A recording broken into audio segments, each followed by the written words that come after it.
Hello, everybody. Welcome to tonight's edition of From the Boardroom to the Locker Room. Very nice to have you with us on this Monday evening. And what a sporting weekend it was. Unbelievable sporting weekend. It went from the sublime to the ridiculous. Great results across the board. Personally, well, I must be honest with you, on Saturday, after watching my beloved Stormers miss a kick in front of the posts, I decided that, you know what, I'm going to take my brain out of sporting mode and I'm going to go to the theatre. You might be wondering, why am I telling you this? Well, I'll tell you why I'm telling you this, because we have a diverse country and we have a Minister of Sports, Arts and Culture. And I say this with the greatest respect to Gaten McKenzie, needs to not only worry about bringing a Formula One Grand Prix to South Africa. He should perhaps, and I'm sure he has, and hopefully he has, and if he hasn't, he should, take an opportunity to go and see some of the local talent that we have in this country, which is what I did after, as I say, my disappointment of losing by a point to the Bulls. Hate losing to the Bulls as much as I hate losing to Liverpool as a Manchester United supporter, but more on Liverpool a little bit later in the program. So off I went to what was described as the weirdest, whimsical, wackiest family in the world, the Adams family. And off I went to what used to be the Fugard Theatre, that's now the Mother City Theatre, and I saw a local production of the Adams Family musical. And I have to tell you something. As much as we might be world champions in the rugby fraternity, we have some unbelievable talent in this country. It was a wonderful experience to sit in that theatre and watch South Africans with some of the most beautiful voices, reaching some of the highest and lowest tones that they could. All about a ghoulish Gothic family, which was quite brilliantly portrayed and put on. And if you're in and around the Cape Town area, or if you see it's being advertised anywhere where you are going, absolute must. We have some fantastic talent in this country, and it is a musical that further proves not only can we perform on the field of play, but also in our theatres. And it is absolutely wonderful to have had the opportunity to go along and see this wonderful production. If you do get the chance, go along and see the Adams Family musical. It'll take your mind off all of your sporting worries and off all of your other worries in the world. So well done to the cast and crew of the Adams Family musical. Right, let's get back to what I was talking about. So there I was, Saturday afternoon, thinking to myself, okay, we got a fantastic record against the Stormers. And then, as they have done so many times before at the Cape Town Stadium, in the last 5 minutes or so, the Stormers have come back, scored a try, and put themselves in a winning position. And that's exactly what they did on Saturday afternoon. However, it was a kick almost in front of the posts. Poor Clayton Blommetjies. He'd just been brought on to the field like 3 or 4 minutes before the try that was scored quite brilliantly by Ben Jason Dixon. And it should have been an easy conversion. Pop it over. Stormers win. Jake White goes home, tail between his legs, as he has done every single time before. Bulls have never beaten until Saturday, the Stormers at the Cape Town Stadium. And when the flags didn't go up, I was like, what? Oh no, he missed the kick. Anyway, well done to the Bulls. They have done quite brilliantly. And, you know, at some time in your life, you have to go, we need to be pro another team from our country. And I guess the Bulls have been the best in the business at the moment in the United Rugby Championship. And they go on as they do, sort of in those top 4 positions in the log situation. 3rd position with a game in hand with the Glasgow Warriors and Leinster above them. So a weird feeling after the DHL Stadium saw a magnificent crowd, full house to the capacity, flags flying, brilliant performance by the crowd, not so much at the end by the team.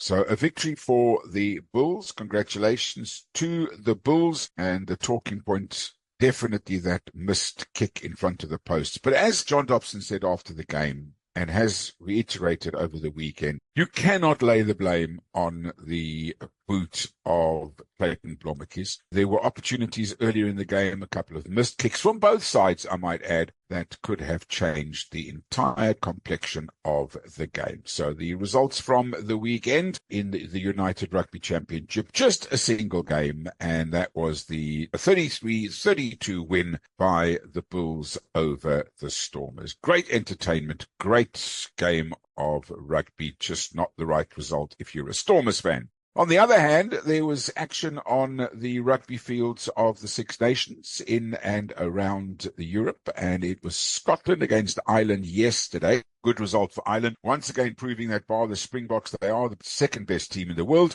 beating Scotland 32 points to 18. And then another single point win on Saturday evening for England. They've beaten France by a point. What a performance by the Poms, and Italy beating Wales, who are in desperate trouble at the moment, 22-15. 26-25 to England over France. And it was a magnificent performance in the end by the English. And it was thanks to the replacement Elliot Daly's try a minute from time that helped him to that thrilling 26-25 Six Nations win at a very wet and rainy Twickenham on Saturday. Finn Smith, starting his first tested fly-off, had to add the conversion to edge the hosts ahead for a win to ease the pressure on their beleaguered coach Steve Borthwick. France were 25-19 ahead with just 6 minutes left after winger Louis Bilbiari scored his second try after England replacement Finn Baxter powered over for a try, which Finn Smith converted following 2 missed goal kicks from Marcus Smith. Lots of Smiths in the England side. It's a great win for England over France. That, of course, pushes Ireland into a very, very good position in terms of the Six Nations competition, because, of course, they now have a clean record to the Irish in the competition. They have 10 points to Ireland, played 2 matches, bonus points difference 19-4. France in second place with 6 points along with England. Scotland have 5, Italy have 4, and Wales just a single bonus point is all they have got. So that is the action in and around the Six Nations. The fixtures coming up for Six Nations, nothing this weekend. It's a break, and then on Saturday, the 22nd of February, it's Wales against Ireland, England against Scotland for the Kolkata Cup, and then on the Sunday, Italy against France. So you can expect Wales to be well and truly beaten, I guess, by Ireland. It would be a massive, massive shock if they were able to beat the Irish at the Principality, and then England, Scotland, and then Italy against France. But there is obviously rugby this weekend in the United Rugby Championship. It continues while Edinburgh take on Zebras and Ospreys take on Leinster Friday evening. Saturday, it's another derby, this time at Ellis Park in Johannesburg, when the Lions take on the Stormers. And then a really, really big clash. The Bulls against the Sharks at Loftus Versfeld Saturday evening, early evening, 5 o'clock. Benetton take on Ulster, Munster take on Llanelli Scarlets, and Connacht take on Cardiff. On Sunday, it is the Dragons against Glasgow Warriors. And then Monday, the 17th of February, that's next Monday, and we will be talking about it through the course of this week. It's Varsity Cup action. It all starts again next week, Monday. We will be chatting to the coach and captain of the Shimlers Rugby Club. That's the team that represents the University of the Orange Free State. We will be talking to them in the program later on this week. That's the Varsity Cup. Just to give you the fixtures, Ikey's against the NWU, Marty's against Shimlers, Wits against Tuks, University of Johannesburg against CUT. So that's coming up next Monday. Lots of action on the rugby fields of the world. Okay. Carlos Alcaraz has made his way through and won the final in Rotterdam. He beat the Australian Alex de Minaur in 3 sets, 6-4, lost the second 3-6, won the third 6-2. It was a very spirited effort by the young Australian, who's now beginning to throw his weight around a bit. But world number 3, Alcaraz, was just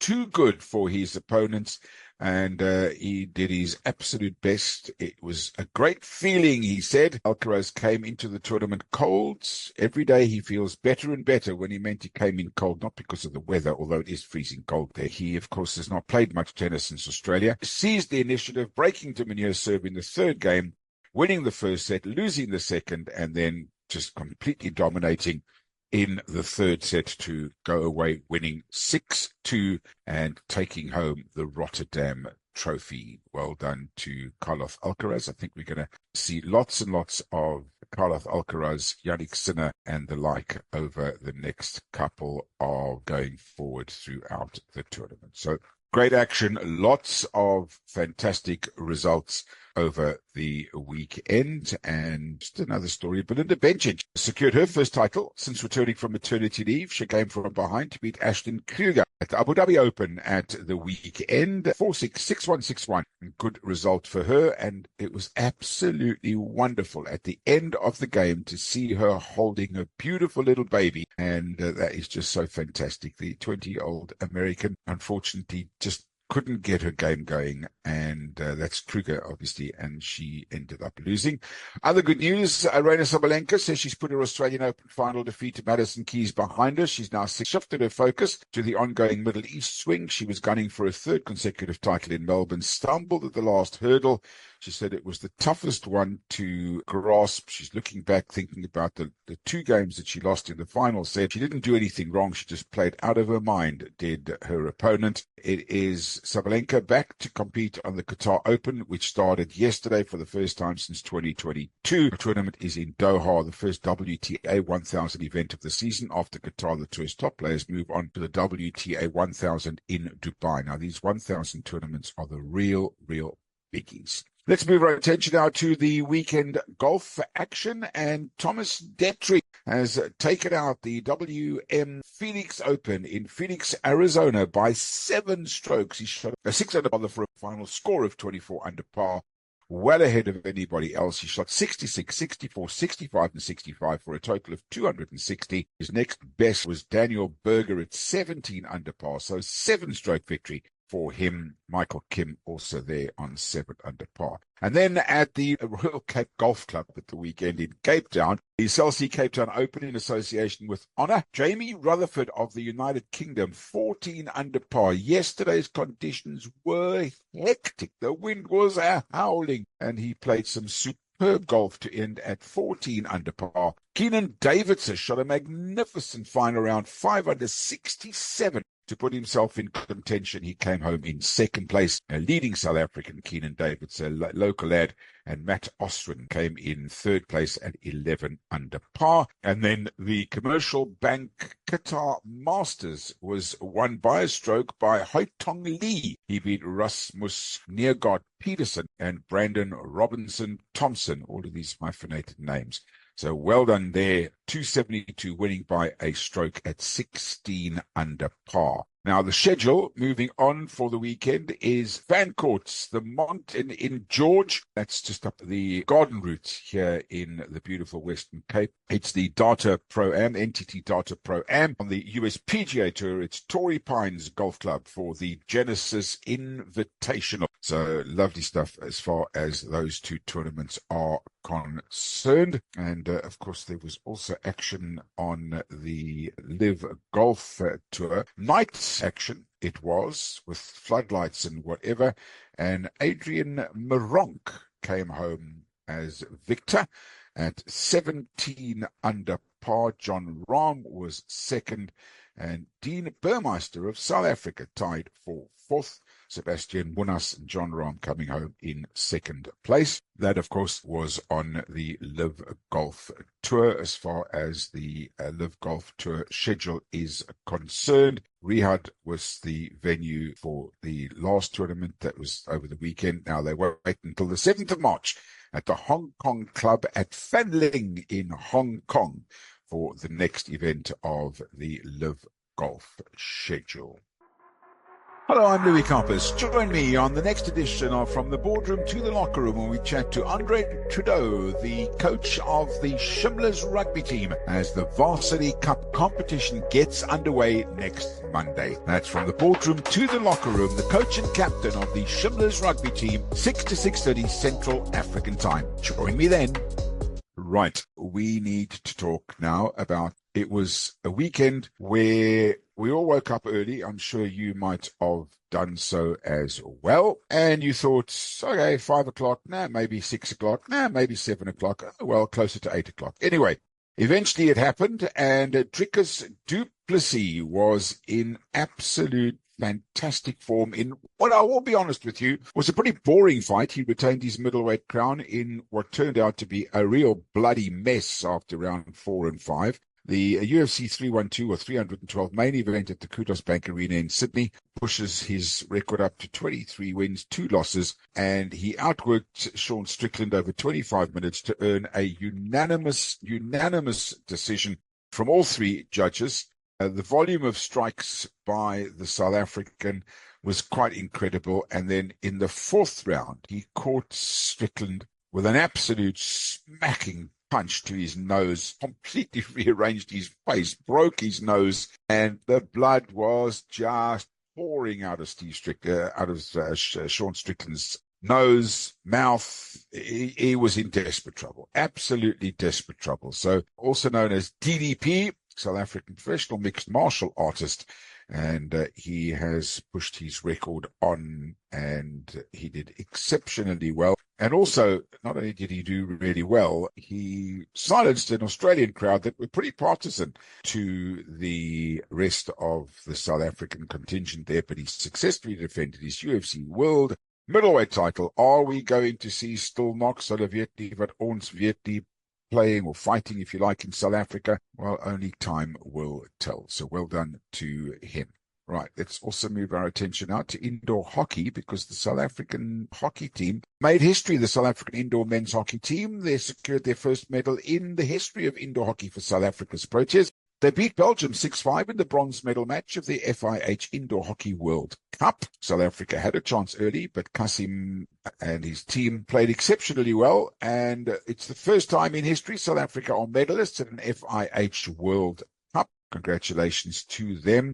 They did exceptionally well. South Africa, as I say, making a real impact on the indoor hockey courts of the world. Brilliant performance by them. And then netball, unfortunately, not the afternoon or early evening that the South African women's netball team wanted. They eventually were beaten 61-55 by England in the final of the Nations Cup. They ended their international calendar. South Africa wrapped the season with a silver medal at the Vitality Nations Cup in London. The Jenny van Dijk-led side won all the games against Uganda, Malawi, and hosts England in the round-robin stage, only to fall at the last hurdle in the final and lose to the host 61-55. Uganda defeated Malawi 50-45 to walk away with the bronze medal. But finishing on the podium is South Africa's big comeback after a disappointing 3-0 defeat at the Margaret Beckford Sunshine Series in Jamaica earlier in the year. The Proteas began their international window with an excellent 3-0 victory over Malawi in the Spa Challenge Series in November, which was followed by a clinical performance at the Netball Africa Cup in Namibia.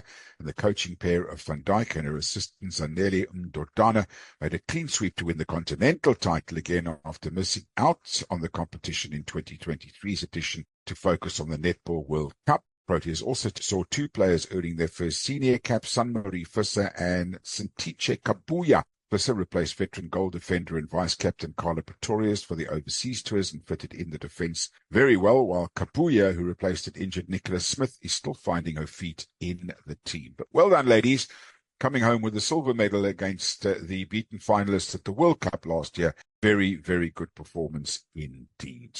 Okay, let's turn our attention now to local football, and it was a big weekend for Mamelodi Sundowns. They have taken charge after the thrilling Betway Premiership action, and Sundowns now in total control of the title race. Makhesi FC broke their win drought. SuperSport United salvaged a draw away to Sekhukhune United. SuperSport in action in the only match yesterday, claiming a share of the spoils at the old Peter Makabe Stadium. But it was the big game at the weekend, the headline result of the afternoon on Saturday at Loftus Versfeld. Full house at Loftus, as I'm sure there will be for the Sharks-Bulls game at the weekend. Sundowns claimed an emphatic 4-1 win over their nearest chasers, Orlando Pirates, 6-point swing at the top of the table. A brace of excellent goals from Lucas Ribeiro added to Grant Kakana's opener and Tupogo Mokwena's missile as the Brazilians powered to a very deserved triumph and an opening up a 9-point lead over the Buccaneers at the top of the table. Even though they have played a game more, it doesn't really make a difference. They are absolutely by far and above the best team in South Africa at the moment. So all the results yesterday, Sekhukhune United and SuperSport drew 1-1. On Saturday, Richards Bay 2, Polokwane City 0, TS Galaxy 1, Chippa United 0, Magesi 2, Cape Town City 0, and Sundowns 4, Pirates 1. Friday evening, Stellenbosch FC lost at home to Kaizer Chiefs 1-0, while AmaZulu beat Marumaga Lance by 2-0. Lots of matches this week, through the week. Tomorrow evening, it's Sundowns in action again. They're away to TS Galaxy.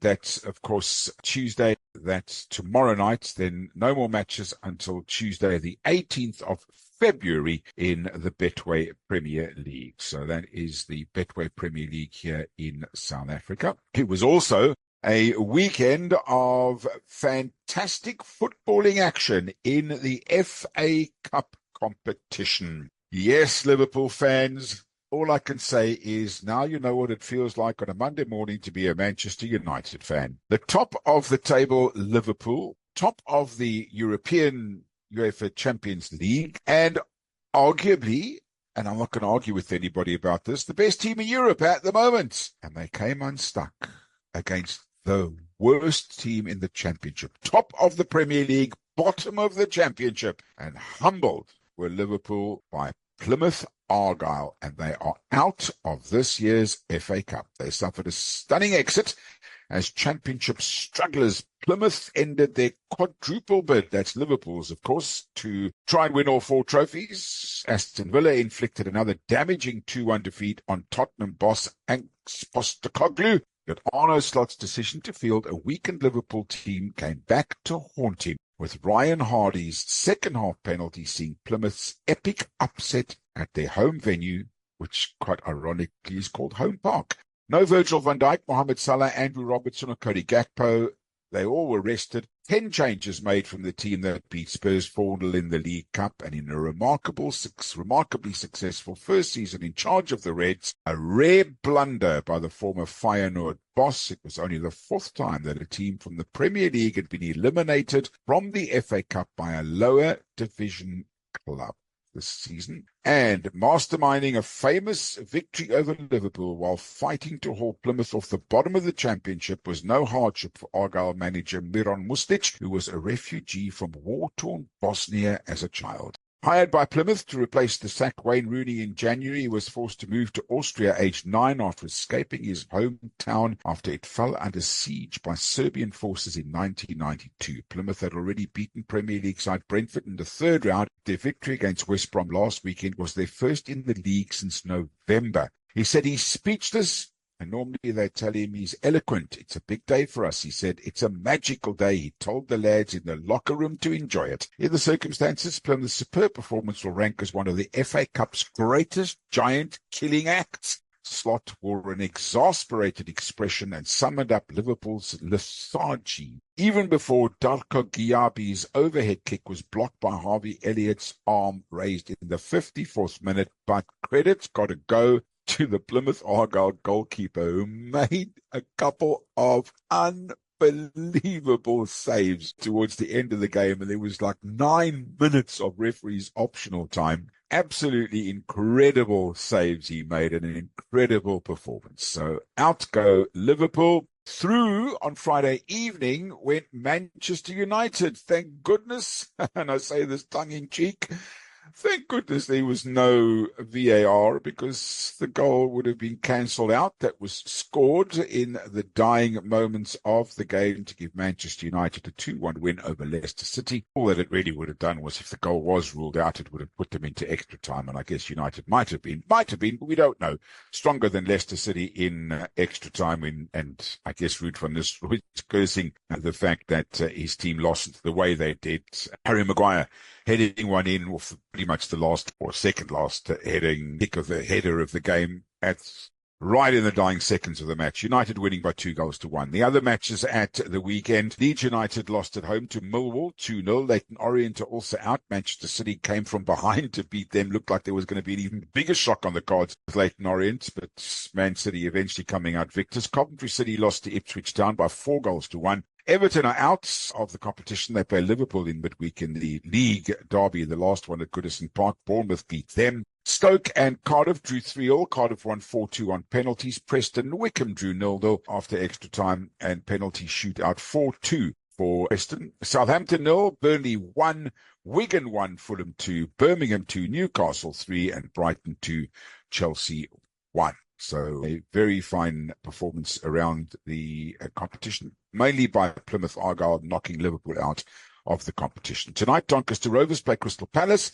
and tomorrow night, the last game of the round sees Exeter City host Nottingham Forest. And then as far as the football this week is concerned, it's back to Premier League action. As I say, it's the big game between Liverpool and Everton at Goodison Park on Wednesday evening. And then on Friday, it's Brighton against Chelsea. Saturday sees Leicester Arsenal, Villa Ipswich, Fulham Nottingham Forest, Man City Newcastle, Southampton Bournemouth, West Ham Brentford, Crystal Palace Everton, and then on Sunday Liverpool Wolves, and then Sunday afternoon 2 teams that are in absolute shambles, to be honest with you. Might even be an entertaining game at the Tottenham Stadium between Spurs and Manchester United. That is tonight's edition of From the Boardroom to the Locker Room. Promises to be a great sporting week ahead. We'll be bringing you all the action, all the interviews on our usual From the Boardroom to the Locker Room program, 6 to 6:30 every evening, Central African time. As usual, be nice to each other. Until next time, bye for now.